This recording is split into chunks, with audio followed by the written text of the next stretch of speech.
the Committee on Health and Human Services meeting to order. Madam Clerk, roll call, please. Commissioner Marecki. Commissioner Dobb. Here. Commissioner Anderson. Here. Commissioner Colleen has requested an excuse. Chair Baker McCormick. Here. You have a quorum present. Thank you. Next item, please. B, Chairwoman's remarks. Have none. Next item. C, approve the September 20th, 2022 meeting minutes. Is there a motion? Okay. Is there support? It's been moved and supported. All those in favor? Okay. Any opposed? Any abstentions? Motion passed. Next item. D, unfinished business. There is none listed. All right, next item. Item 1, under new business, requesting commission approval of Amendment 4 to a lease agreement with Affiliated Management Group. All right, and we'll take a vote on all of the items together, but we'll discuss them separately, okay? Are there any questions on discussion on item number 1? Pretty straightforward lease, okay. And next item, please. Item 2, requesting commission approval of Amendment 2 to a 3-year contract with 2 one-year options to renew with Ennis Center for Children. Any discussion? Questions on this item? All right, item number 3. Item 3, requesting commission approval of retroactive extension 1 to a 3-year use and occupancy agreement with a 2-year renewal option with Sumter Township. Any questions or discussion of this item? All right. Is there a motion for items 1 through 3? Support. Been moved and supported. All those in favor, roll call, please. Commissioner Marecki. Commissioner Dobb. Yes. Commissioner Anderson. Yes. Chair Baker McCormick. Yes. Motion passed. Next item. Item 4, discussion with Connie Boers, Executive Director, and Susan Bristol, Chair of Wayne County Conservative District, on per and polyfluoroalkyl substances education in the county. Thank you. Can you come on up to the podium? Yep. Yes. Yes. Thank you so much for coming today. And thank you so much for turning on the mic. Okay. Can you introduce yourself before you Okay. get started? Thank you. My name is Dr. Connie Boris. I'm the Executive Director of the Wayne County Conservation District. Just by way of background, I spent about 13 and a half years in Washington, D.C., working for the U.S. Environmental Protection Agency in 2 offices, the Office of Water, and the other one was the Office of what we called Waste Programs Enforcement, but it's really super fun, the most contaminated sites in the country. Next to me, I'd like to introduce Susan Bristol, and she is the chair of the Wayne County Conservation District for about 5 years now. So, all right, I will be very brief. Next, okay. I just have to tell you what the Wayne County Conservation District is, because everybody thinks it's a nonprofit. It is not a nonprofit organization. It is a local unit of government, and it was established by the voters of Wayne County in 1969. Mission, environmental quality, and protect the remaining resources that we have left in Wayne County, because we're heavily urbanized, so protect what we have. So that's essentially what our goal is. That is the mission that the Wayne County Conservation District was given by the voters. Some of the things we've done, I will just be very brief. We mapped all of the soils in Wayne County. We did the urban soils for 24 municipalities. And in mapping those urban soils, we found 3 new different types of soils, which was really remarkable. In addition to that, we served on the Detroit River Remedial Action Group to try to correct the beneficial use impairments of the Detroit River. And currently we are serving on the Governor's PFAS Citizen Advisory Work Group. And our goal is really to publicize as much as we can the health impacts on this emerging contaminant called PFAS. Let me also tell you a couple of things. It's a hot topic. For example, October 6th, Detroit News. What does it say? Forever chemicals in fish and deer. We're supposed to be a pure state, but we have a lot of contaminants like PFAS in our fish and in our deer. Think about the folks along the Detroit River who catch fish and the bioaccumulation of PFAS in that fish that they eat. Think about hunting season is coming up. You have Clark's Marsh in Oscoda. That's up here, way up here, full of PFAS, the highest concentrations of PFAS up north near the Asabo River, a wild and scenic river, a do not eat advisory on the Asabo. This is really serious stuff. PFAS goes way back. It goes back, believe it or not, to World War II. That's when it first started. And then if we can go on to the next one, I hope my eyes will be a little bit better to read these screens. This is what PFAS looks like. I'm not going to test your knowledge of chemistry, but what those are fluorine bonds with carbon, and they're next to impossible to break. Now, we're getting to the point where we're developing some technology, but it's really, really on a very small pilot scale. Not even a pilot scale, it's on a bench scale, like in a chemistry laboratory. But the two that people have been focusing on are PFAS and PFOS. Okay, PFOS are the ones in the fish and in the deer. Okay, so those are, the key thing is this is man-made. This does not occur in nature at all. It is a man-made product. Okay, next.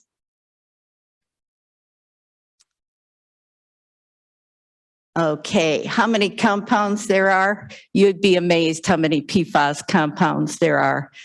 Used to be 9,000. It's up to 12,000 now in the EPA database. If you can imagine, that's really a heck of a lot.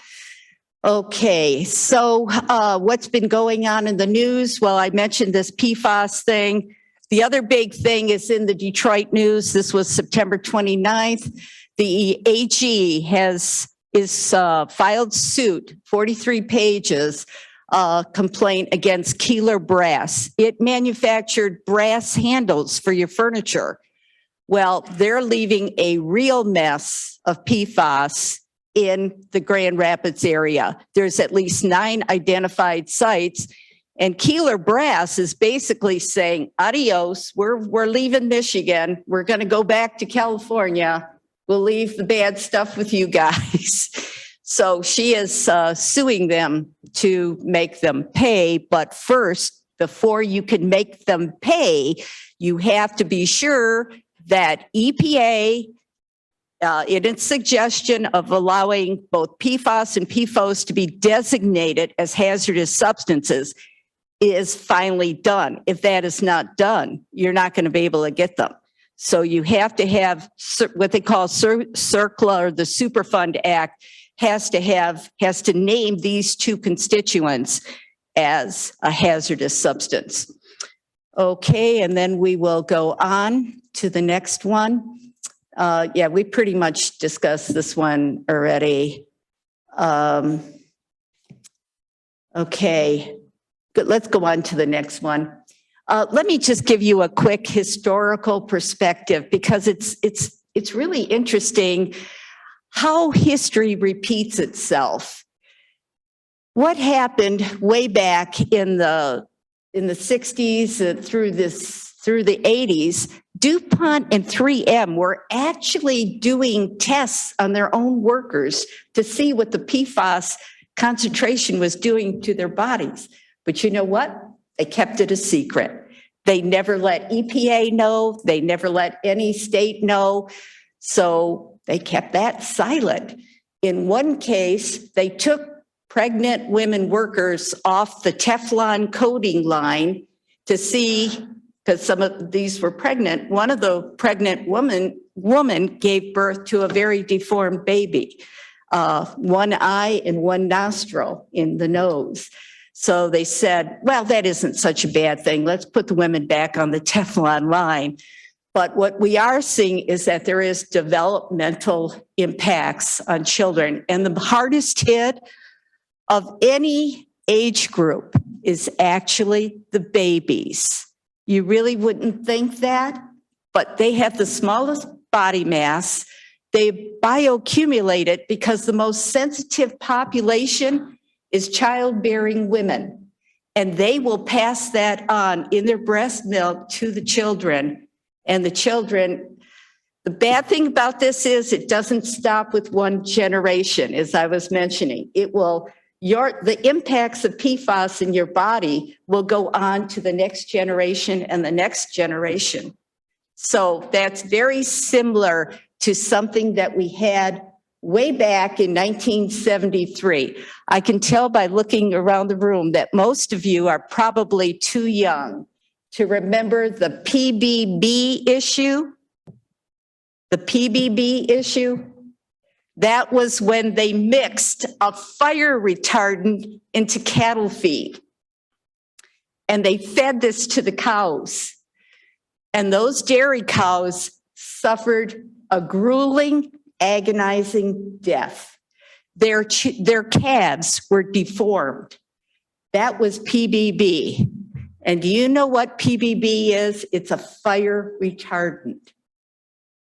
And you will see that PFAS is also a fire retardant. This is coming back to St. Louis, Michigan, where they had to deal with PBB. And what was really sad about all this is that the state of Michigan kind of dragged their feet, and 64% of us that are still living have PBBs in our body. And the same thing is going to happen with PFAS. Everyone in this room has PFAS in your blood. Every one of you has. If you've ever used Teflon cooking ware, well, we'll go on. I'll show you all the different ways you can get exposed. Okay, the next one.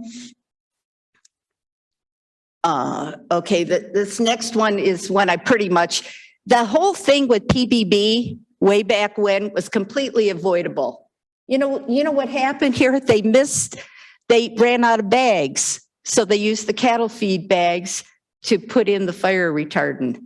What a silly mistake. And then they got it mixed up with the cattle feed, and then all of us got it in our bodies because the state of Michigan did not act fast enough. Okay, we can continue on. That was completely avoidable. Here's your PFAS exposure. See that one on the left there? That's fire retardant. That's firefighting foam. It's called AAAF. That is one of the highest concentrations of PFAS that you can get anywhere. So who do you think is the most affected? Firefighters. They'll be the number one. Okay, then going down to the bottom, the fishermen. Anybody who fishes along the Asaba River, especially at the mouth of it, you're going to be getting some really high PFAS concentrations in your fish. Okay, same way with the Detroit River, especially those that are the bottom feeders, you're going to get it. The center one is your Teflon frying pan. That started in the 1950s. 3M and DuPont were the ones that manufactured that. Every time that heats up, you're getting that in through your food into your body. Okay, another one is landfills. Landfills are one of your biggest sources of PFAS because all your food packaging is PFAS, and especially landfills that had no liners. There's 2 waste management landfills that are in Van Buren Township, North Landfill, South Landfill. They have absolutely no liners in them at all. And that's really close to the Rouge River. So if you're going to get fish from the Rouge River, you better be careful because they're going to be bioaccumulating. They do it very quickly. Fish bioaccumulate means the concentration grows pretty fast in their body. Okay, the next one further down is the mother breastfeeding her baby. She really gives a lot. I know that is the correct thing to do, but the impact is you're giving your baby 4.4 times the amount of PFAS than if you gave the baby formula-fed milk, which is really sad on the part of our country not doing more to prevent that exposure. The other thing is the cows. In January of 2022, this made big news. There was cattle that had very high concentrations of PFAS, and it was going to a school cafeteria. And it was also at markets, heavily with PFAS. Why? Because the wastewater sludge that comes from the Detroit wastewater treatment plant, any treatment plant, is put on farm fields. Why? Because 30 years ago, environmental engineers said to the farmers, hey, fertilizer, we got a cheap source of fertilizer. It's human feces, but that's okay, don't worry about it. We'll spread it on your field. So they spray it. They spray off all this sludge onto the farmer field. It gets concentrated into the roots of the grass. The cows then into the grass. The cows eat the grass. And then what? It comes into their offspring. It comes into your meat. It comes into your milk. And it comes into your eggs. It comes into cottage cheese. It comes into your dairy products. So we thought we were real smart 30 years ago when we said, okay, just take the sludge and spread it all over. Well, you can't do that. Okay, next one. Okay, Pfas exposure. You could read them there. There's a lot of things that once you're exposed to it, you will get things like you'll get a kidney, men will get testicular cancer, you'll have thyroid issues. And what's really interesting about this is it's very gender specific. That's what's really interesting about PBB was the same way. It was very gender specific. Women will tend to get thyroid issues. Men will tend to get cancer. So, and it also varies not just by sex, but somewhat by race as well. But mostly it's the gender specific thing. That's and it's exactly like PBB. PBB has the exact same health impacts as PFAS does. And why? Because the fire retardant is a PFAS. So, all right, next. I should wrap it up here because it's probably more than 10 minutes already. Let me get this real quickly. As of August 25 of this year, we have 228 PFAS sites identified in our state. Okay, heavily southeastern Michigan, Wayne, Oakland, Genesee County, and Grand Rapids. Those two areas on the almost opposite each other on each end of the site of the state. The two key that have really made the news is Wurtsmith Air Force Base. That's by the Asabo River. That's the one I'm talking about. Wurtsmith Air Force Base in Oscoda. It's been going on since 2010. Guess what? Not even starting the remedial investigation of this site yet. Okay, 2017, Wolverine Tannery. That's when the men's shoes, you want them to be water repellent. Okay, that's what you do. You spray them with Scotch Guard, and that's all PFAS. Okay, next one. All right, that one I was going to just show you because this is in Southwest Detroit here in Wayne County. That was the Melvindale sewer spill where you had foam, firefighting foam that came from Marathon Oil Refinery, and it closed down Schaefer Road for 3 days. That's all PFAS. very high concentrations. Okay, next one.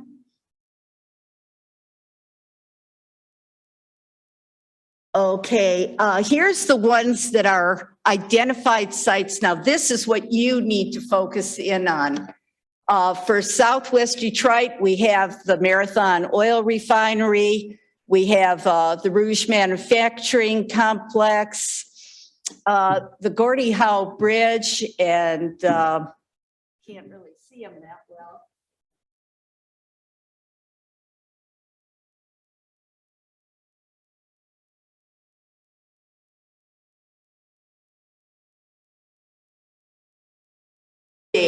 As to what is being done on the Gordie Howe Bridge, which I find pretty amazing. The Canadian government even blocked my phone calls. I'm trying to get information. I had actually done work on that site before it was the Gordie Howe Bridge, and that site is pretty heavily contaminated. So I'd really like to see what they're doing in terms of investigation and remediation, and I can't get anything on it. But I won't give up. On the east side of Detroit, we have the Stroh's Brewery, or Stroh's Park. But before that, it was a pharmaceutical company. And then we also have petrochem processing off of Lycas. That's not far from Counter Road. And then Western Wayne County, we've got Landfills, we've got US Ecology, we've got quite a few on the Western Wayne County. The goal of the Conservation District is the data that's on these sites goes back to 2018, 2019, extraordinarily outdated. We have to get it up to speed so we know where are they in fact being remediated. I will tell you that if you do not keep on top of these sites, you're not going to get any action and it's going to get worse. You might even have governmental entities saying, well, we think it's clean enough or we think it's clean. You can't trust that.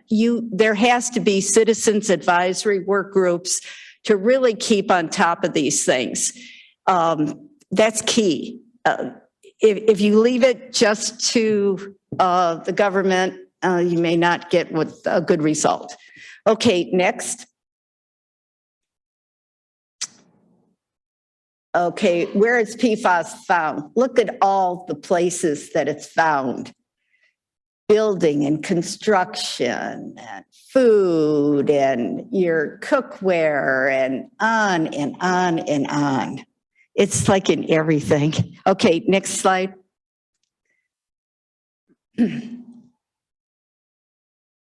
Okay, and the environment, as we said, it's in fish, and Clark's Marsh is the worst. It has the highest PFAS concentration in fish and animals than any place in the United States. That's how bad it is. Next. It's very persistent. You don't get rid of PFAS. Okay, here's a typical kitchen, and it's in that box there. It's coated with PFAS, and that is for baby crackers. It's got PFAS on the box. That's not good. Okay, so you have it through ingestion. Mostly it's ingestion, but you can also get it in inhalation. For example, if you live across from a landfill, you're going to be breathing in PFAS contaminated dust.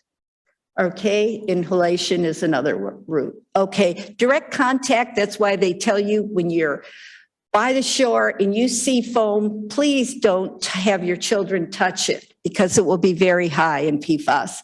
Next. We're just about wrapping it up. Dietary, one of the key things they noticed looking at that cattle in January of 2022, liver has higher concentrations of PFAS than does the meat itself.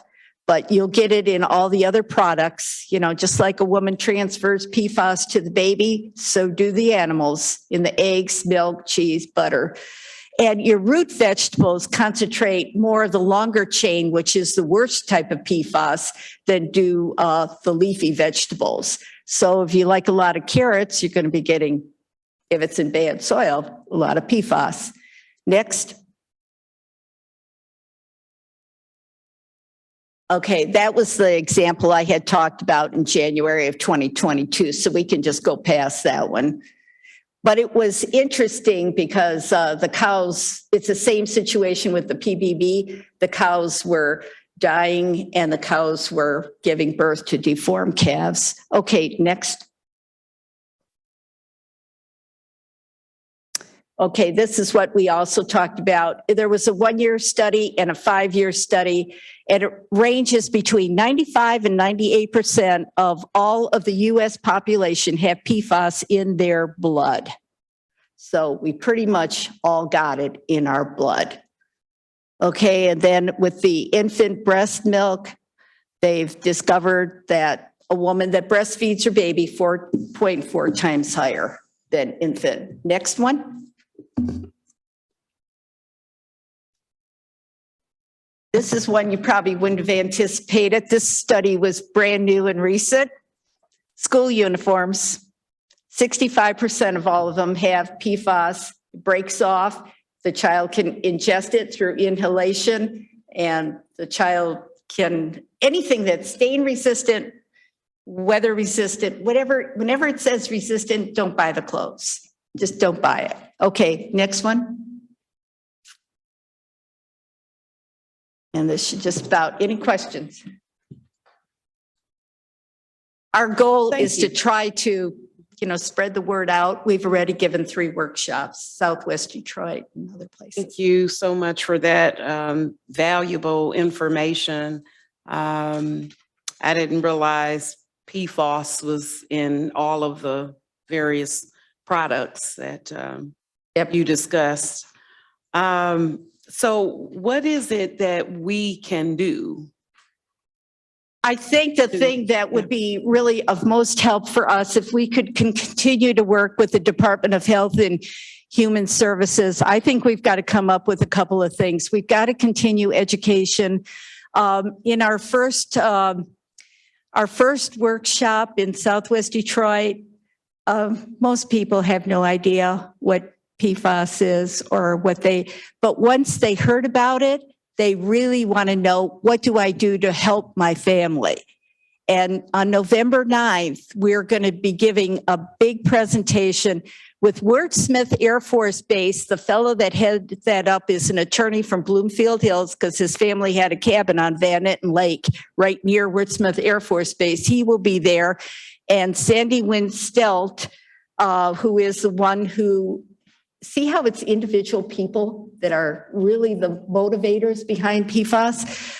Sandy Winstelt is this Rockford, that was the other one that was mentioned on Wolverine Tannery. Those two and the Conservation District will be putting on another presentation on November 9th at Kameni Community Center, which is right across the road from Marathon Oil Refinery off of Schaefer Road. And we're going to be focusing on the importance of citizen involvement, the importance of citizens understanding what PFAS is. So we got to continue on with the education. I think that's one of the highest priority. The other thing is we've really got to keep track of is we've got to see on those 13 sites that we have in Wayne County, we have to see exactly what they're doing to investigate and remediate. If we don't keep on top of them, we're just going to be increasing the exposure. So what, in saying that, what does remediation look like? I mean, how can we resolve this That's issue? a good question. Okay. That's a really good question. I think what I would do, the easiest thing I think to begin with is stop PFAS from being put into products. That's something you can do right now. Maine and California are actually going to stop the importation of anything containing PFAS. All right. That's a simple step. The second thing you've got to do is once you have the PFAS, once you've identified the PFAS, you've got to have like something like the Conservation District along with the Health Department check and see what are they doing to remediate it. Now, how do you do that? They're going to come up with something that's going to be similar to incineration, but that's a long way that's still a long ways down the road. If you can take the soil, but you will still have impacted the water. The groundwater flows to the Detroit River over here and into the Rouge River. So we're going to have a real problem with trying to clean that part up. We just are. So the bottom line is stop the exposure as much as you can for the residents, because the other thing is going to take too long. Thank you. I think Commissioner Marecki. Thank you. I just had one quick question. On your slide, several times West Virginia was noted. Oh, yeah. So what is that? Parkersburg, West Virginia was where PFAS was first discovered.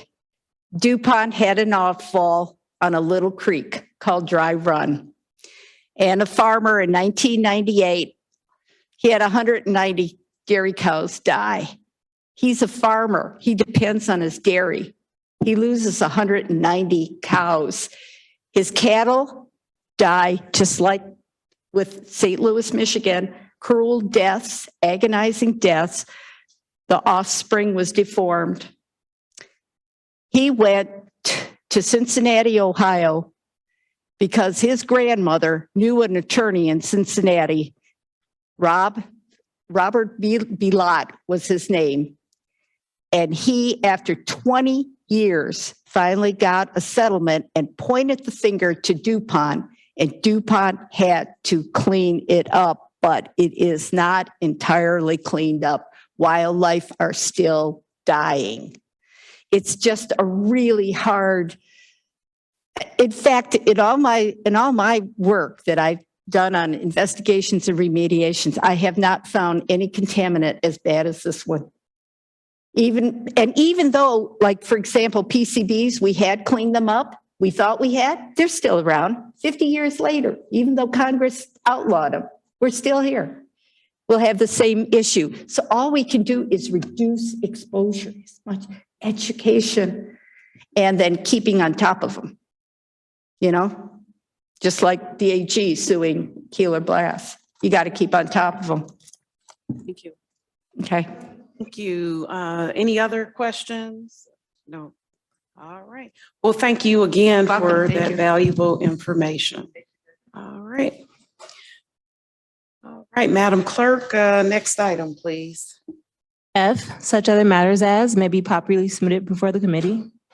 There are no such other matters. Next item. Public comments. Are there any public comments? No one in the audience, anyone on Zoom or email? No emails. Or no public comments? Next item. Adjournment.